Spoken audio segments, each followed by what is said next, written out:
doing today? I'm good, man. Woke up early. I was up in Central Park this morning training some people. Then Little outside workouts in the cold? yeah, no, we it's actually at the One Hotel Central Park at that location. So Okay.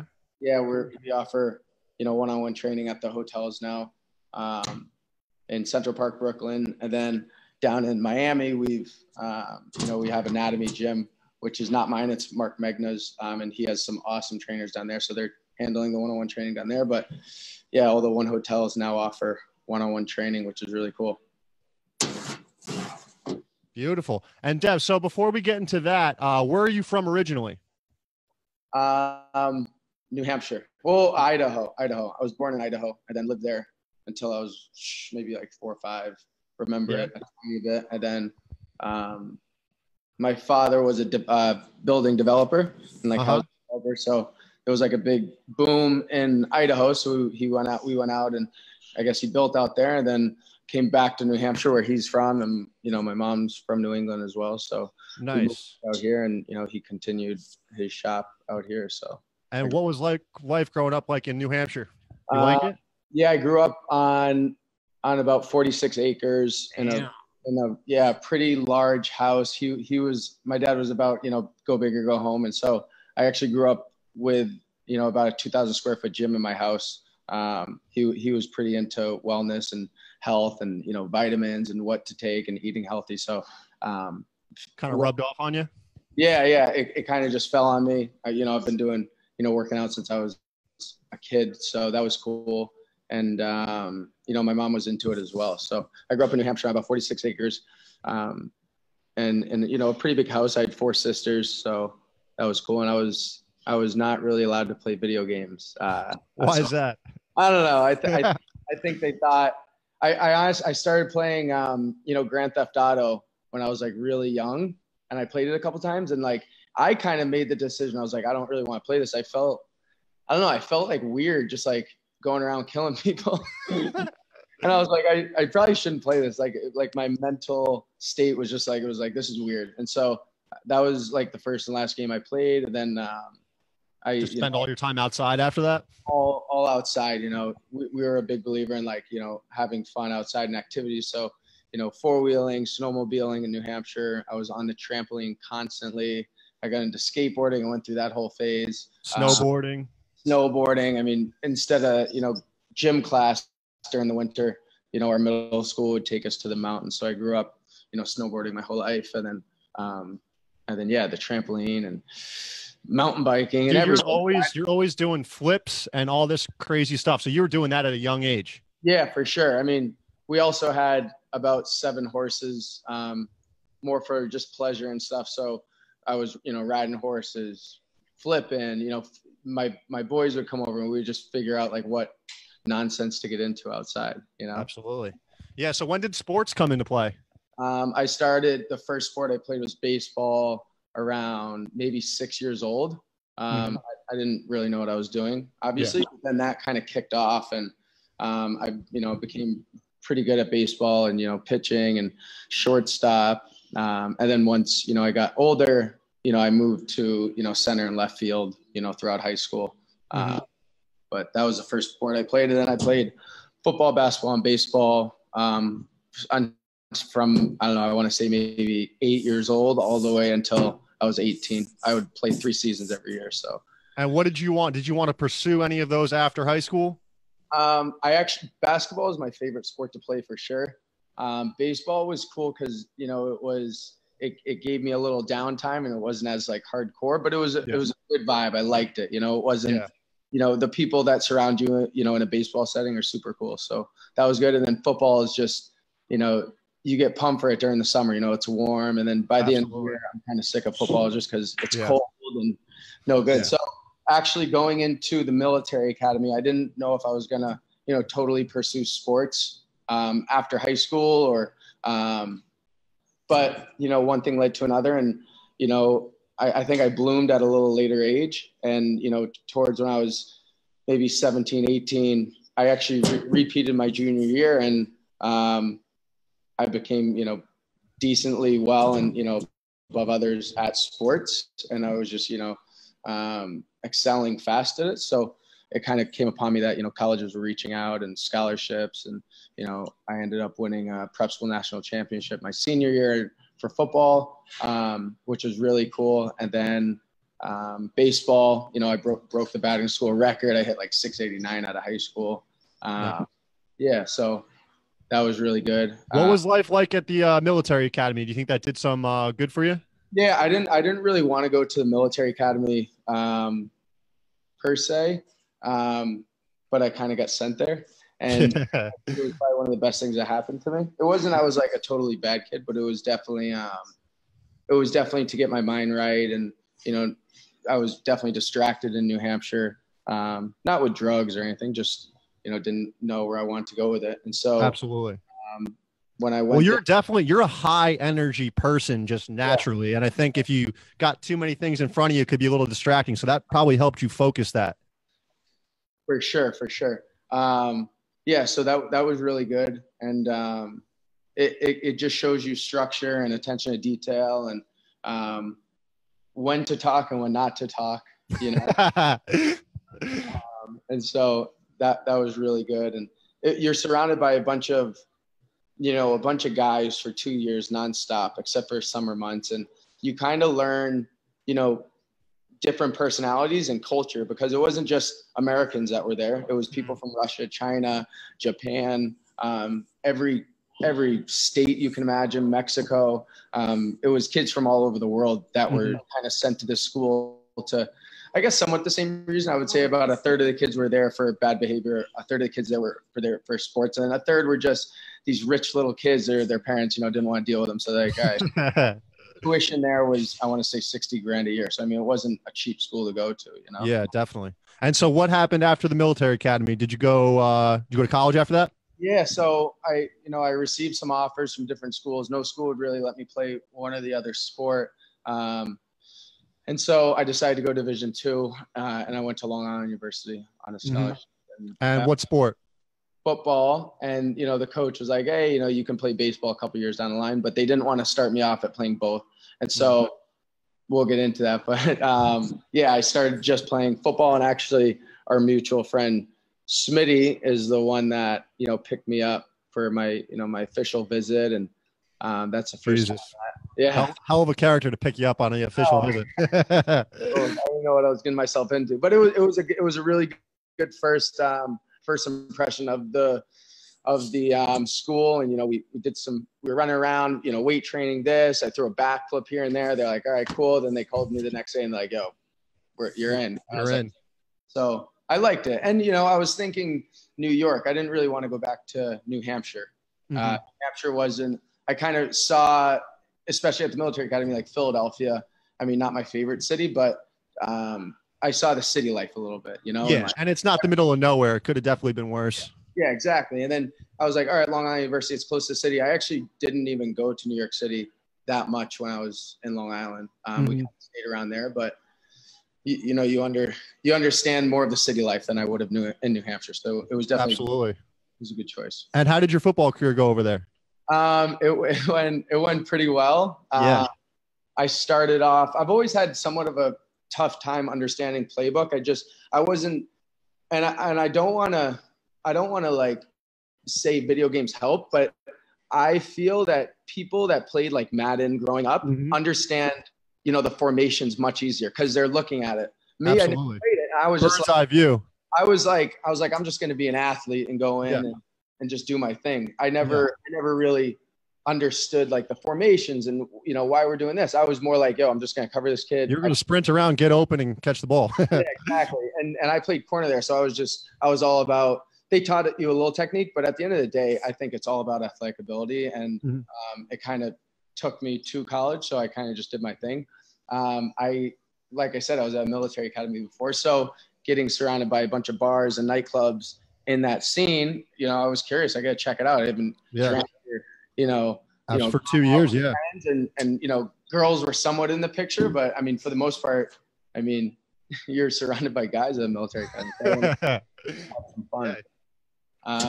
And so I started, going out a little bit, but I went to so I was doing well, you know, starting, and then we had this big game coming up, and I actually went out the night before the game. Didn't really like drink too much. I just like went out to the city to this like day glow party, I think it was called. And everyone was like, oh, don't go. Like the captain of the team's like, Devon, you can't go. And I was like, well, I'm going. And so I ended up going. I was just, you know, not following rules. And I go in, and someone definitely told on me, and brought me up to his office. Was like, what's going on? And I was like, nothing. And he's like, what's the wristband that you have on? I was like, you left the wristband on? and he's like, all right, you're suspended for 4 games. You know, you gotta get out of the facility, and, you know, we'll talk tomorrow. And so it wasn't actually that bad, you know, like he gets it. And so I kind of went back, and I think that was freshman year. And then sophomore year, I had a decent year. And then junior year is kind of when I saw what was going on in the whole sports world. And when I say that just because I see so many people go to college and they have no clue kind of what they want to do. And I'm on the side, you know, promoting at these nightclubs, bartending, you know, pretty much helping them run it and making pretty decent money, you know? And I was like, you know, I would make the money, and then I would take everyone out, you know, hey guys, dinner's on me, drinks are on me, you know, to all my boys.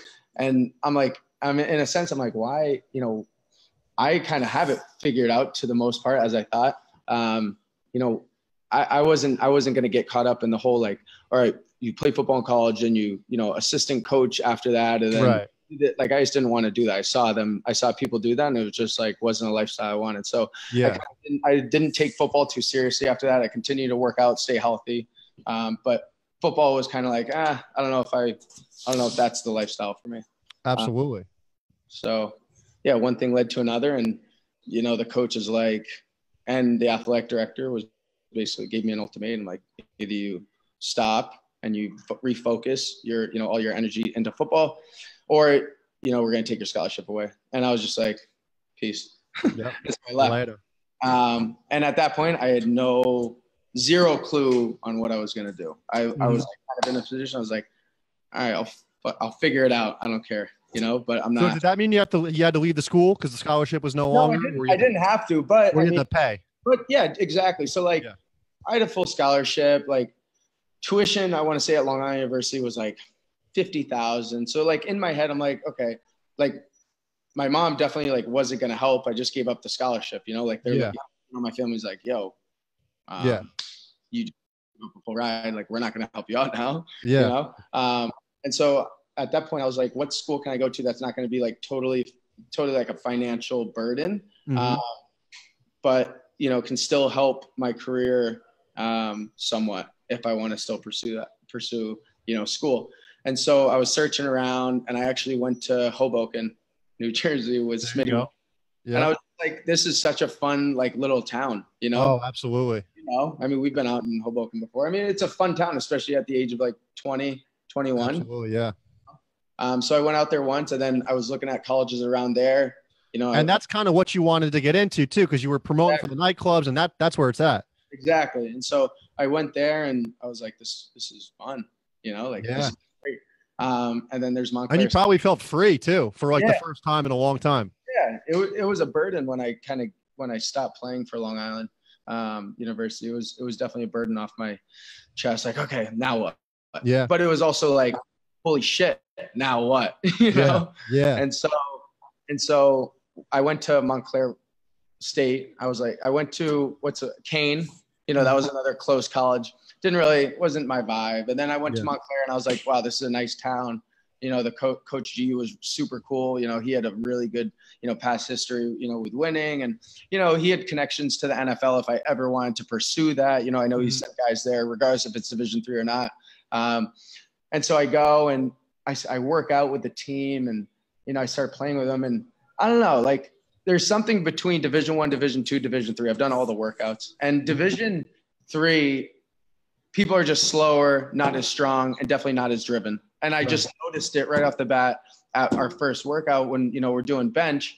And like normally, even at Long Island University, like you're going hard until like you physically can't lift the weight anymore. These guys do 5 reps and be like, I don't want to do it anymore. And like racking, I'm like, what? Like their mentality was just different. And I want to say that's the difference between Division 3, 2, and 1 is like your mental drive to like how far you actually want to go with this. And so that with anything in life, really. Yeah, exactly. And so that was kind of that's kind of what I saw in that. And so at that point, I didn't take it like too seriously. I was still looking for the next option. And, you know, that's when I went in for an interview to be a bartender at the W Hotel in Hoboken. Yeah. I went in and the guy's like, this guy, Darren, he's like, you know, I'm not going to make you a bartender. I actually want to take you under my wing and show you the business side and you're going to be a manager. And I was like, hell yeah. Holy shit. Okay. Like, yeah. And so like, this is, you know, definitely the nicest hotel in Hoboken. Definitely one of the top nightclubs in New Jersey in general. And, you know, I kind of just landed a really cool position. And so at that point, I'm like, I'm a nightclub manager. I'm going to be a restaurateur. Like, that's my vision. That's where I'm going.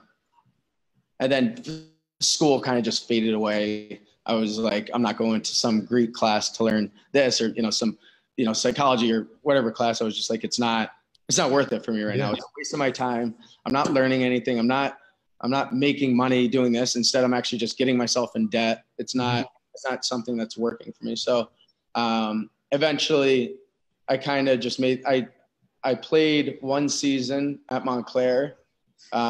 Again, didn't take it too seriously. I actually, you know, I was at a point where I wouldn't even take the bus to the game. I would just drive myself to the game. Everyone would be like sleeping over in a hotel and I would just show up the next day, you know, at the game. And I was just, you know, I wasn't about it. I was still performing. But it's not a good look. You know, I look back, it's not a good look. I probably shouldn't have done that. It was kind of what I knew. And then I just didn't return the next season to school or football. And you know, I just. So then you went all in on the nightclub business? All in. I was like, you know, this is it. This is where we're going to, you know, execute. I saw what Darren was doing. He was expanding, you know, the group we were with, you know, Eugene, Rem, you know, they had Catch, Finale, Brickwood, Lexington Brass. They had a ton of places in the city. Those guys are expanding. I'm like, this is the industry I want to get in. I love it. The only problem is you're drinking every night. You're late night. You're out late. Yeah. Out late. I mean, I would get to work maybe 7 to start opening the nightclub. And then we're there until like 4 a.m., 5 a.m., you know, making sure they're cleaning up properly, making sure the bartenders are counting their tips, you know, bar backs, bus boys, making sure, you know, everything's clean and whatnot.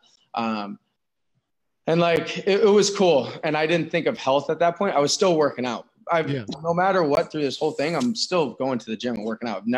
I've never been overweight. I don't think I could get overweight if I tried, but I've never like lost that. And so that's always in the back of my mind. And it never came to me to ever make that a career. But I was approached by a man in the hotel saying, hey, do you want to partner at the restaurant with me? And he had a restaurant over in Jersey City. And I said, this could be a cool opportunity. I mean, after you're a general manager, the next step is to definitely become a partner. And I didn't know if I saw my next step at this venue to be a partner or the restaurant. And so it just kind of happened. It just happened. And so I was like, I'm going to take a leap again and see, you know, if I can help execute this next restaurant. And so I'm not going to name the name of it, but I ended up doing that and come to find out this partner was just a scheme ball. And, you know, he kind of just didn't have the right vision of a restaurant. And, you know, he was running, you know. Did you get a gut feeling about that? Like when you first met him? Oh, I mean, not only did I have a gut feeling, but everyone in the town, in the industry said, don't work with this guy. So wow. I'm like, no, it's different. It's different. This guy convinced me. I'm like, no, I'm going to do it. Like, I'm going to prove everyone wrong. No, whenever something's too good to be true, it's too good to be true. It's too good to be true. And so I went through that, but I'm really glad I failed at that. Like when I was young, I signed the partnership agreement when I was 23, and I was like, I'm a partner at a restaurant. Like, holy shit, I'm 23 years old. Look what I've done. Cool. But it's not all fun and games when you're at the restaurant. You know, it just wasn't good. But I learned so much of what not to do and what to do, and the burden you have when you're a partner. You know, financially, you just have to pay more attention to detail. Like you care more, but at the same time, like things can come down on you more. So I ended up, you know, taking away the partnership after a year, and I left completely. And then you're back to square one now. Back to square one. Like, fuck, what am I gonna do? All right, what's next? So in the all these times, right? Like I've just been taking leaps, failing, taking leaps, failing, like taking leaps. That's not what I want to do. And it's cool though, because it's back to square one. Okay, I tried this, not working, don't like this, not fun, not making money, you know, and I just keep trying. But I'm glad I did it at like a really young age. And who knows? I mean, it's definitely not the last time I'm going to leap and fail. You know what I mean? Absolutely. Yeah. I got a lot of the leaps and a lot of the fails out at an early age. Most people would be, you know, mid 30s, 40s, 50s when they take a leap to start a restaurant, and then they're fucked because they have a family, a mortgage, they lose everything. I had nothing, you know, I have my girlfriend, but she's great. That's a lot. Yeah. But I mean, it wasn't like I had like a financial, you know, obligation. Right. You didn't have any kids or anything. Yeah. So, you know, take a leap super, super young, which is, I'm glad I did. Absolutely. And you got to keep doing it. You got to keep trying. And if you fail forward, just keep going. Fail forward. Exactly. So the cool thing I learned out of all this though is, you know, network and connections and your reputation. The reputation, you can't ever like, if you don't have a good reputation, then you're done. You know what I mean? Like, and it's tough to touch up.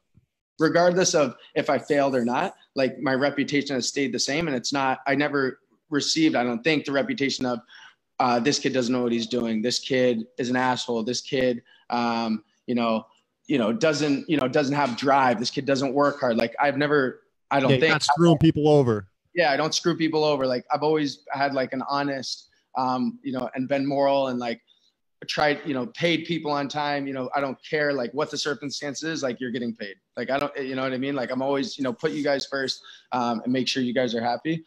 But reputation is absolutely everything for sure. And so I took maybe a month or two off and I didn't really know what I wanted to do. You know, I'm at an apartment, you know, I'm paying, you know, good chunk. I'm not doing anything. No income's coming in. Right. I'm like, okay, now what? And then I talked to this guy and he's like, yo, you know, what do you want to do? And I'm like, I don't know. He's like, well, what are you good at? You're at the gym every day. And I'm like, yeah, but like, that's not going to make me shit. Right. You know, like that's in my head. Like, that's not going to make me anything. And so he's like, no, you should try it out. And so my vision is I've always been like an entrepreneur, I guess. I don't like saying I am, but it kind of just fell upon me. I've always like figured it out. Right. Absolutely. I don't think I would ever go into a space and be like, yo, I'm going to work for this gym. I just couldn't physically do it. I don't see, you know, 4 bosses over my head saying like, oh, you have to train like this. You have to do it like this. You have to, you know, talk to people like this. Like, that's just not, I know how to do that. And so I said to myself, like, I'm never going to work for a gym. And so I took on this one client.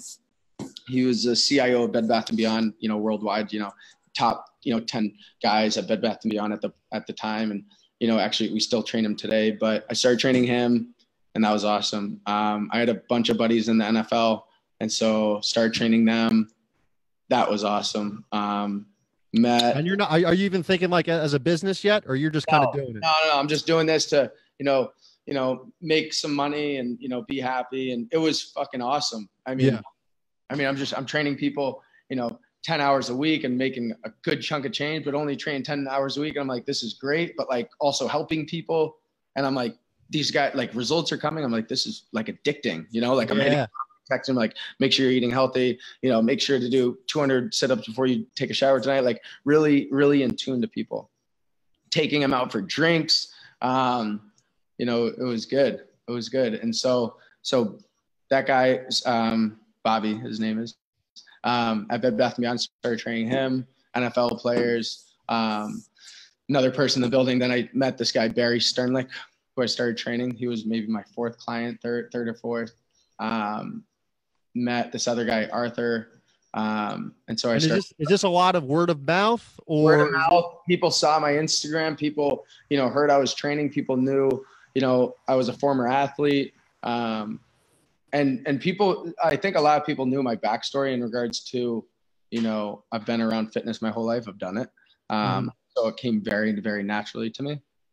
And so Barry Sternlick was, you know, one of the first, and come to find out, you know, he's a CEO and founder of Starwood Capital. I want to say they manage over $100 billion in real estate. They're huge. They founded the W, so go full circle, right? And I got a question for you. So a lot of people, they do personal training and they're just, you know, they're barely scraping by and it's almost like a chore to them. Here you are attracting high quality clients. You're loving what you're doing. How do you think you attracted these people and had so much fun with it? Because I wasn't begging people to train with me. I was just doing what I naturally do, posting what I wanted. And I never at one time in the last 2 years have been like, hey guys, on Instagram or an email blast or whatever, it's only $99 a session this month. Yeah, you didn't discount yourself. I never discounted myself. I knew my worth. I knew my value. I knew, you know, what I was bringing value, not only like physically to the client, meaning I knew how to work their body. I knew how to help them burn calories. I saw what vision they want to look like, and I knew how to help them with that. But also like mentally, like it's not just helping them physically, but it's also mentally. Like they have an hour out of their day to come work out with you, and they want to forget about everything else in life. So I helped them do that, and I knew I could do that to people. So I never dropped my value. You know, I knew I was helping them out in that sense. You know, it's almost like a therapy session. But I think what separates, I guess, me and my business of Don't Be a Pig and our trainers compared to other trainers is the sense of hospitality and the sense of understanding your clients in a more in-depth way, and training them in a little different way, not so generic. And talk about that, because you do completely different work. Like when people think personal training, they're thinking standing in the mirror and doing a curl and like all weights and stuff like that. You don't do that. No. And so we go back to square one. I mean, just growing up in you know, around fitness my whole life. My grandfather was a professional bodybuilder. My father was. My mother competed in physique. My mother and father were both, they were both professional arm wrestlers. So wow. I've learned ways to work out throughout from the ages of 5 until now, I'm 26, that no one has seen. You can't learn in a book. You know, you can't go to school and get a certificate to learn this shit. I've learned it. Talk about 10,000 hours of, you know, 10,000 hours makes you, you know, perfect. Way more than that. You know, I have way more than that. And, you know, and that's, I think, what separates me as well is, you know, a lot of these trainers come in like, oh, I want to become a personal trainer, which is cool, but they've never touched a weight or played a sport in their entire life. You know what I mean? So they go get a certificate and it's not, it doesn't do them justice. Yeah, you can give a biology class, you know, biology lesson during your workout, but if you don't actually understand the body and how it moves and the way it's supposed to move and, you know, mechanics, then you're only going to get so far. You know what I mean? Absolutely. So I think athlete first, learn later. You're going to learn on the field. It goes back to like, you know, learning in school or learning, you know, actually physically in a hedge fund and learning how to trade. You know, you're going to learn way more in a hedge fund when you're actually there and learning how to trade than you are in a classroom learning numbers. You know absolutely. I mean? And you train professional athletes all the way down to stay-at-home moms. Yeah. You're the spectrum of that you're training on is just all over the place. How does it work when somebody comes to you? Do they give you an initial goal and then you try to tailor it to make it work for them? There's a couple different ways. So in regards to the females, you know, I learned the hard way, never ask for their weight. I have 4 sisters, so I never weigh the females coming in. I ask them, you know, if they want to tighten up in their clothes, if they want to get more flexible, if they want to try new maneuvers, whatever it is. My style of training is, so that's one, that's for the females. For the guys, most of the guys come to me and they're like, dude, I want to look like you. I'm like, great, this is how we're going to do it. And so I put them on my training and on a program. Everyone's completely different. Everyone's genetic build is made up differently. So I might not have to work as hard as a guy with genetics, you know, differently. But in the same sense, it's just the way that you're giving them the workouts and inspiring them to do the workouts. And, but it's all the same for the most part. You know, it's just pushing. Some people just have to push a little harder than others. Absolutely. And so you're posting videos of you doing flips and all these crazy workouts on Instagram. Can somebody that's not athletic, can they come to you and still get trained? And all the time. I would say only 10% of my clients are actually like former athletes or professional athletes. The rest are, you know, people that just want to be in shape. And my style of training, I want to say is a little different. It's yes, I have a HIIT component, high intensity interval training. Yes, I have, strength and conditioning, where we're doing a little bit of weights and body movement, but like I said, I've taken movements that I've learned throughout my whole life, and ones I see and try out and test and use those with my clients. My initial mindset behind training, it all goes back to myelin. You know what myelin is? Myelin sheath? Yeah. So it all goes back to that. And it goes back to developing myelin. And so the reason that Brazil is so good at soccer, right? Yeah.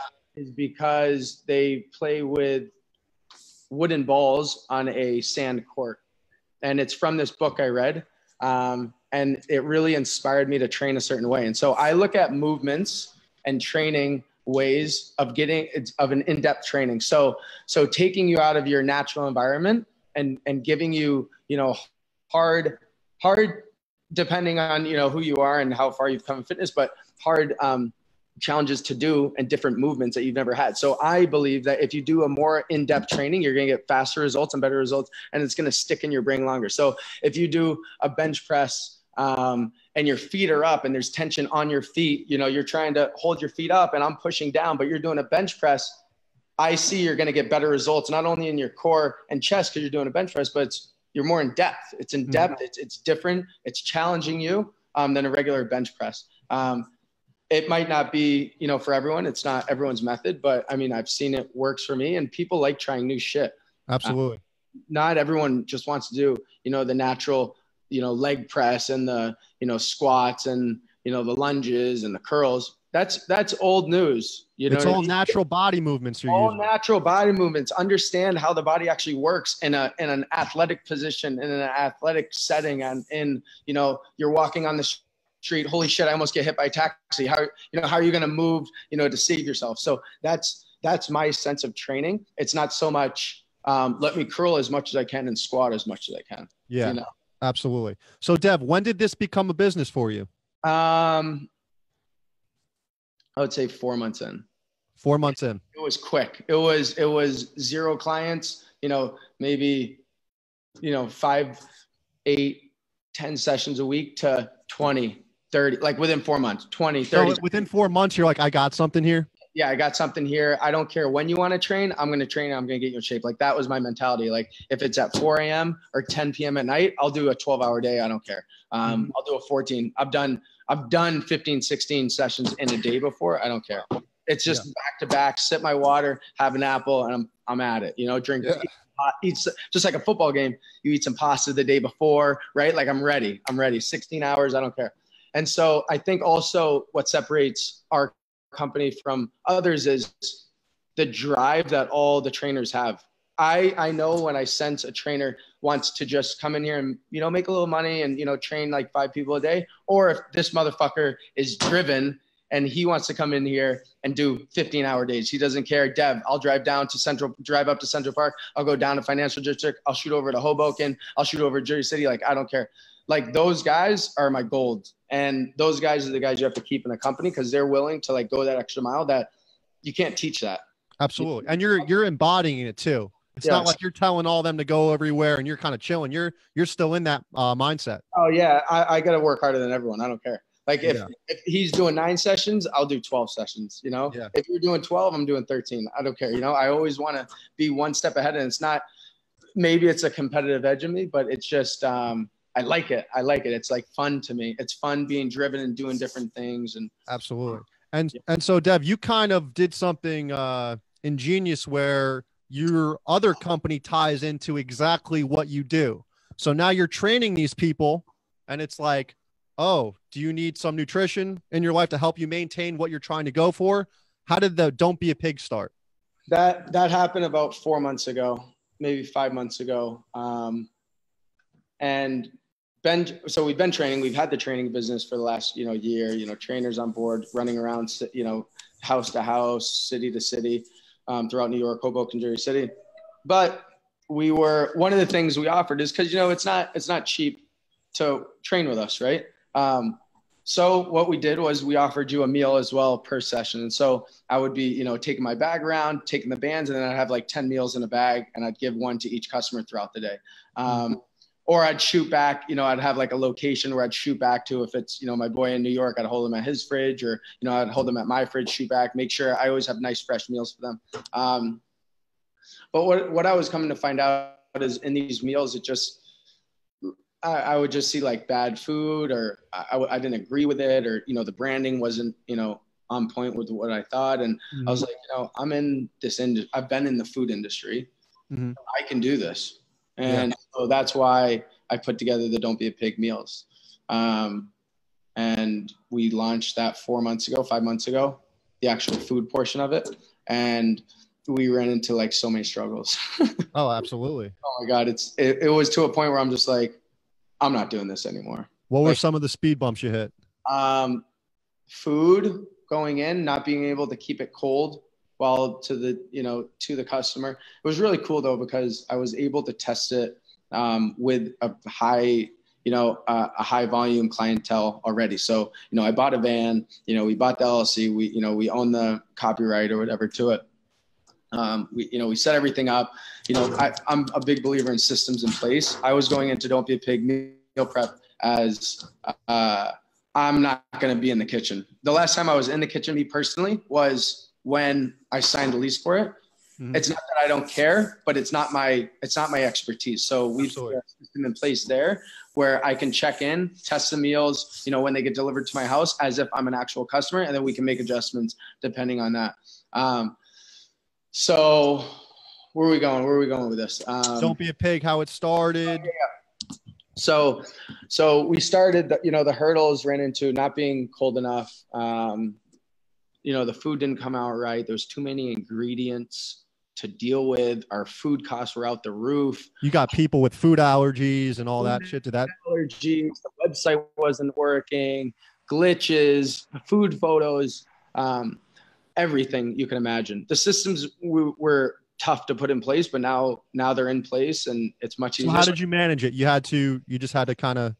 So we got to a point where I said, all right, we're shutting it down. So I shut it down for 2 weeks, and I said, we need to figure this food out. And like the square one, from someone puts the order in to square 100 until they physically have it in their mouth. Right. So from the time they purchase it till they take a bite of the food in their mouth, they need to be like, wow, that's good food. And so we went through every step. And the biggest problem was the food and how many ingredients we had. We had like, I might be exaggerating, but maybe like 100, 150 ingredients in like 12 meals. And I'm like, we shouldn't, like, that's just food cost 101. We need to reuse, we can't have iceberg lettuce, kale, and spinach. It's one or the other. And then we're going to use it across the board for all the meals. It can't be brown rice, black rice, white rice, like same rice across the board. Right. It's meal prep. People aren't going to a gourmet restaurant. If they want to go to a gourmet, they go to, the Double Eagle, Del Frisco's. They just want to eat healthy. They need a low calorie, most likely. If they want high calorie, they eat more of the meals. So we did that, and it was a fucking drastic change. Then we ran into issues with the sauces. The sauces are, I had to think about how many ingredients go into a fucking sauce. Yeah, shit you don't even think about. Don't even think about containers. How are we going to label it? We have to have the nutrition, like a ton of stuff. But I think we've gotten it down. We've gone through maybe 15 different food containers. Ones were leaking, ones would smell, ones would, we wanted to go eco-friendly at first and use these wheat containers. Can't do that with food delivery because they break apart in the bags on delivery. Like they just don't hold up properly. So we had to go back to plastic, which it's all good. We're as eco-friendly as we can, but I guess the plastic's made out of corn. So that's good. And how important is it to have an established team around you to help you with all this stuff?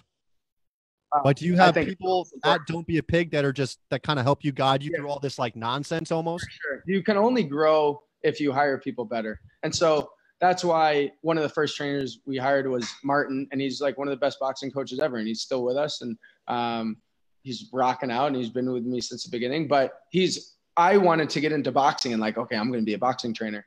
But like I started doing, I'm like, why am I doing this when we can use an actual specialty? Yeah.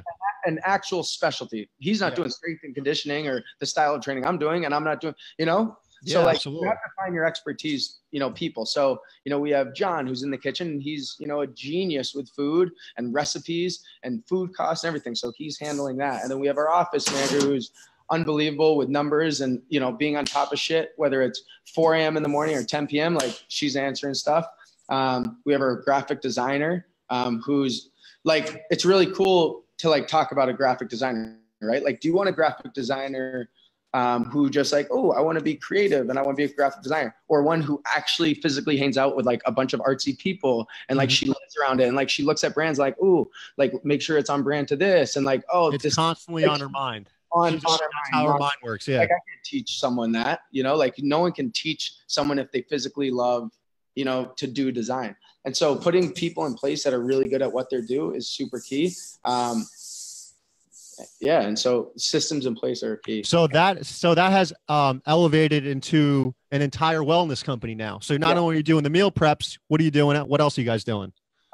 So we put systems in place. You can't be ready for an opportunity.